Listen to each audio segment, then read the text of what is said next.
Good, eh? So you might be wondering, is that enough batteries? Well, the short answer is not yet. What I'll do is I'll go through why we're building so many batteries and why we're building so many more in just a second. But firstly, I'm just going to explain what we're doing out here. We are preparing to go nuclear. It is a massive project and it'll cover quite a few videos, or it'll take quite a few videos to cover. So you'll notice everything is just in the process of getting sorted out. Not everything's finished, not even close. So what have I got here first? Well, let's go through the plan. The plan is to do a massive nuclear project, which the first part of it will be logistics, or let's call it phase 1 is logistics, and that is a massive project in itself. This here in the Northern Ocean is a logistics hub, which I've set up. We're going to bring everything we need, which is quite a lot of things, to here and have a lot of factories splitting off from here, making the nuclear stuff. Phase 2 will be the 70 nuclear plants. Now that will be 70 nuclear plants with no waste, which is why getting that set up is such a big thing. So we'll be turning all the waste into plutonium and putting it into a crusher. So we have 70 nuclear plants with no waste. It makes 12.5 nuclear plutonium fuel rods. Phase 3 will be using those plutonium fuel rods to make 120 nuclear plants and storing all the waste, which will be 1200 per minute. So I'll go through a lot of numbers now, just real quickly so you get an idea, and then I'll go do a little tour of what I've got set up so far. Alright, so I'll just bring across the map here first. Let's go. Rightio. So here is the logistics hub, and it also doubles as a massive battery bank, which I said I'll explain a little bit later. Just for reference, there's the fancy coal plant. We're in the Northern Ocean, and the last project I did was this steamed copper factory. Anyway, right. So we're going to bring all the goods in to this logistics hub and split off lots of factories all around the water here, because it's going to take quite a lot, and I'll go through exactly what it's going to take in a second. In fact, I'll do that right now. So on this very basic spreadsheet, you can see on the left here where my mouse is, these are the resources we need to bring in and the amount that we need to bring in.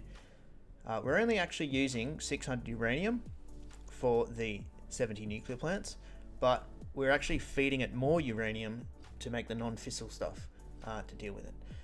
Right, so a bunch of stuff needs to be brought in, and once we've brought it in, we're going to make it green. So the only thing I've got in at the moment is the steel. Over here is the machines and things we need. Alright, so 24 manufacturers here to make uranium cells. Anything that's radioactive, I've put a light green shading over so we can keep our radioactive factories in their own area.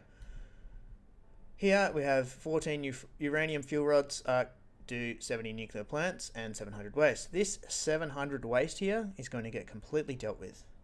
Right, so you'll see it takes a bunch of machines. I'll just zoom out a tiny bit if I can.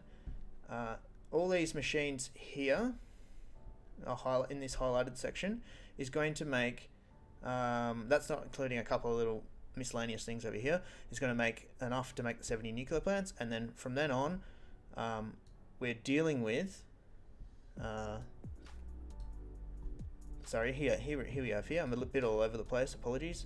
Here it says below turning waste into plutonium. So that's all these factories down here and a bunch of these factories. Alright, so without going too much into it, as you can see by the numbers here, we need 38 particle accelerators and a whole bunch. I wrote it down actually.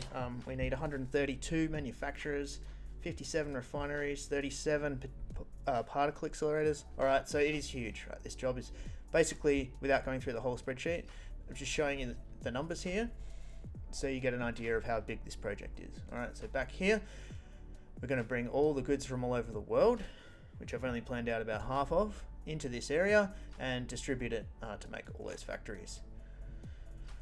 Alright, cool. So what I've done is built a steel factory. I did a little bits of it on stream, and that's over here in the desert, and we've brought the train system along the world border here. Thanks DMAC. DMAC's given me a bit of a hand, actually given me a fair bit of hand spamming concrete here to get this in as well. Alright, cool. So what we'll do is we'll actually go have a look at it. First of all, for reference, what I'm currently working on is a train station for this nitrogen deposit here, nitrogen well. And it takes me a while because I like to make it all neat. Alright, let's go back into the game. I'm going to start color coding the factories. This one's bringing over the steel. We're obviously not using it yet.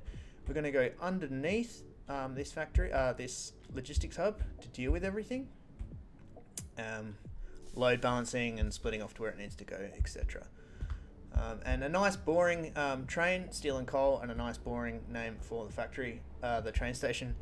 Probably change these later, but I've also color coded them because really at the moment I just want to know what's going on. Alright, so what I'll do is I'll smash down a train and I'll speed up the camera for any boring parts. Let's take a look at what I've done so far.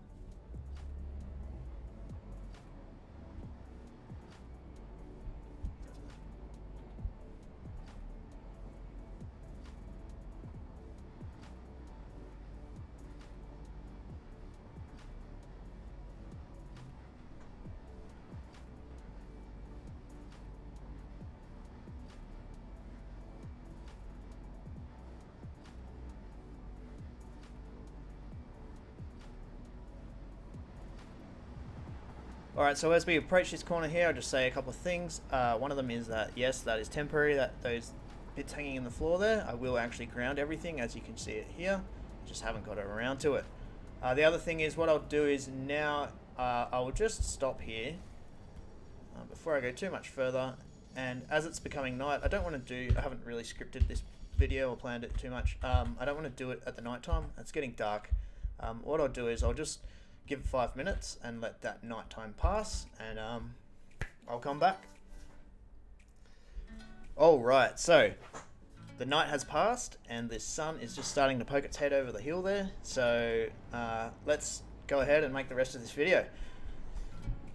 Alright, so with most of the stuff, or all the stuff I like to build, it does take more time. I don't like to have stuff just floating unsupported in the air. As you can see, like I just said, these will get fixed soon. So we've got nice neat train lines coming up here, all nice and supported. And then because we go out into the void for a while, similar to the bridge we have in the grasslands, we want a pretty big support here. So I spent a little bit of time putting a nice little design here. And that turned out alright, hanging over the waterfall. And then as we come over there, there's a train station halfway between when we get to the desert, and that's hanging over the void, so we need to support that structurally as well, for structural aesthetics, I like to call it. And we'll go have a look at that before we move into the desert and have a look at the steel that I've done.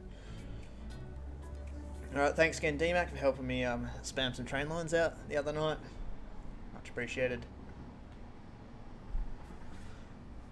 Okay. So this is going to be the nitrogen station.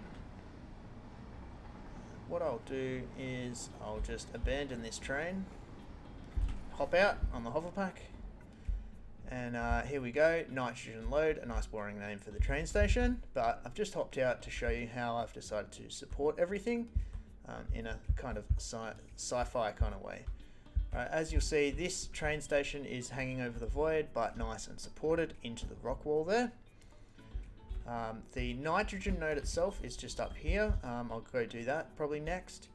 And I've done these nice little loops, so when we get train collisions and scheduling and whatnot, this should hopefully be future-proof for that. With the loop, that is also what is supporting this train rail halfway across in the air. So we're supported down here, and then some nice supports up the top, and it goes through the little junction there. Alright, so this is not only here for the nitrogen train. If the nitrogen train was coming from our logistics hub in the ocean there, it would take this loop around and go through. But there's another loop around there, and it's nice and evenly placed, so that we can any other train can use this loop if it needs to. Alright, so this one actually the support here into the bottom was the same, but in the top it didn't actually go into the cliff face, so I've built like a bit of a support there. Like I said, structural aesthetics. Okay, I don't know if that's going to turn left or right, so I'll just make a fresh one, and we'll hop back in the train and keep going. Well, that train's coming back, that's doing the steel, and it's got another 2 carriages on the back which will do the coal from the same train station. Alright, so we're nice and supported. We are out over the void, but we have a support halfway. And then this support here is a nice big thick one because it came out this far, and then so compression at the bottom and tension on the top. And I'll probably jazz this up a bit as well. Alright, I won't speak too much about train intersections right now because I did come up with the final version, and someone on one of my comments gave me a link to a Reddit thread. But this is it here, the most simple version, and I'll probably do a video entirely on what I've found to be the best intersection. So I've really got to read. I've overcomplicated them more than necessary and finally found a simple solution. Alright, as with before, yes, anything floating in the air is going to be fixed and made to look nice. This train station here is where we get the steel. I've got a steel factory which we'll briefly have a look at, and the coal, these 2 stations here. I'll paint this black as well. There's DMAX sitting there. These 2 coal nodes here are going to come into the back here. Alright, let's go have a quick look at this coal station, then I'll talk about some batteries, and that'll probably about do it for this video. Alright, this is a nice simple factory. It's literally grabbing 2 normal coal nodes and 2 normal iron nodes, and we're making some steel. Okay, the reason I'm making steel and sending it over there as opposed to just sending the raw resources is because steel needs to go to a bunch of different factories, and I'm just going to have a stockpile of steel and tap into that whenever we want. So the recipe I'm using is the solid steel, my favorite one, probably one of the best for efficiency of resource. You just got to turn the iron into an ingot first. Alright, so all of these smelters here are turning the iron from the 2 nodes out here into ingots, and then the coal, and then bam, away we go. We have a whole bunch of steel coming in, more than we need. You'll see some constructors here stocked up with concrete, and that's literally just there because there's a concrete node there, a limestone node, and we're on the other side of the map to the main base. So I want to stockpile some concrete here because we've got a lot of work to do, and I don't want to run out of concrete. So we've got 2 containers filled to the brim with concrete there, and as far as concrete issues go, we have no concrete issues anymore. Alright, one thing I'll do while I'm here, so basically over there, you see over here, just some nice neat bus lines. Alright, everything is simple but nice and neat and clean to look at, and that's that. Mark III miners on some normal nodes. Okay, over here, somebody commented on my stream the other night. His name was Rook Firestorm, and he actually mentioned that I had missed this. So since I'm out here, I may as well just smack that in. Boom. Alright, and that, thank you very much, mate. Appreciate it. And that is fixed. And that is cool. One of the things I enjoy about doing streams, talking to people, and people actually spotting mistakes that I do. It's very handy. Alright, so that's that. That's this factory. What I'll do now is I'll hop on a train, fast forward it back to the logistics hub, and then we'll have a look at the battery setup, and I'll talk a little bit about that, and that'll do.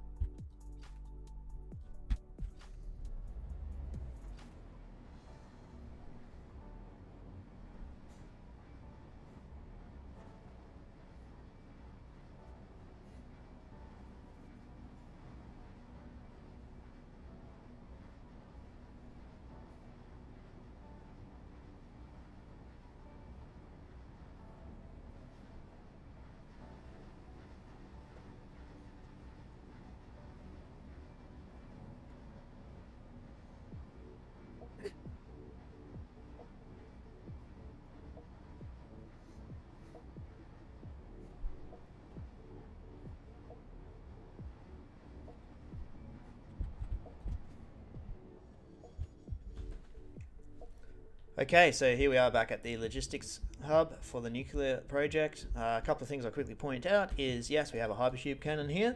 That will take us all the way back to the grasslands. As you can see, main base has the, what do you call it? Space elevator there.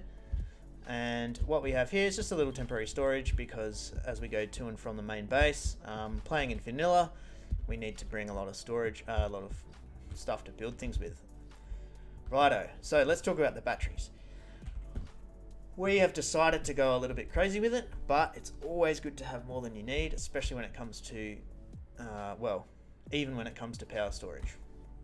Rightio, I'll explain what I understood about batteries and then what I didn't understand and now I know, just in case anyone else didn't understand like I did. I thought I knew everything about them, but I didn't. Now it's very simple. Obviously your battery will store, like it says here, where does it say? 100 megawatt hours. So if you have one battery, you'll be able to use 100 megawatts for 1 hour.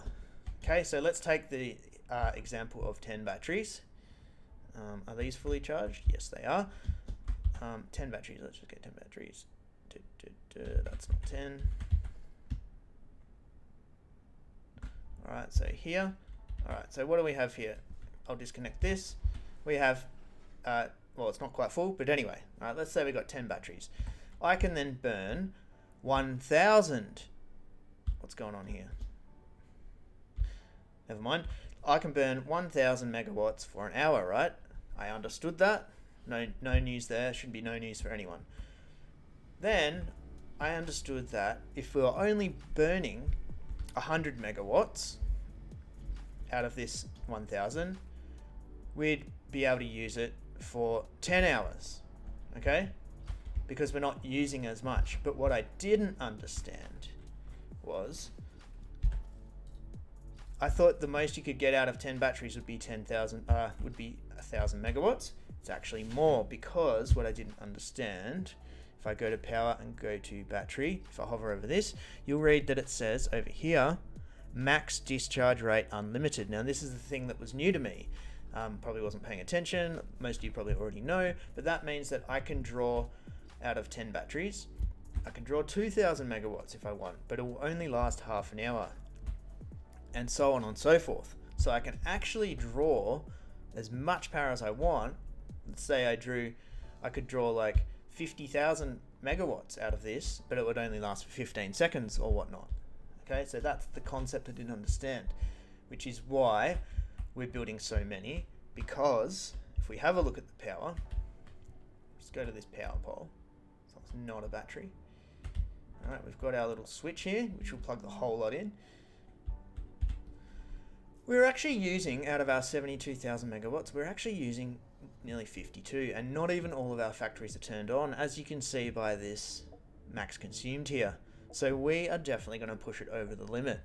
Yes, when we turn on the nuclear facility, because you saw how much is involved in it, we'll soon be producing nuclear power and it should be not a problem. But we don't want to have any issues. So why not build a shitload of batteries? This, and it will be there in the future if anything else messes up. If they change nuclear recipes, we have to mess with things. We have a massive disaster with the nuclear waste. We need time to sort it out. And we are playing in vanilla, so we can't use any cheats to get out of it. And it's all part of the effort versus reward. More challenging, more rewarding.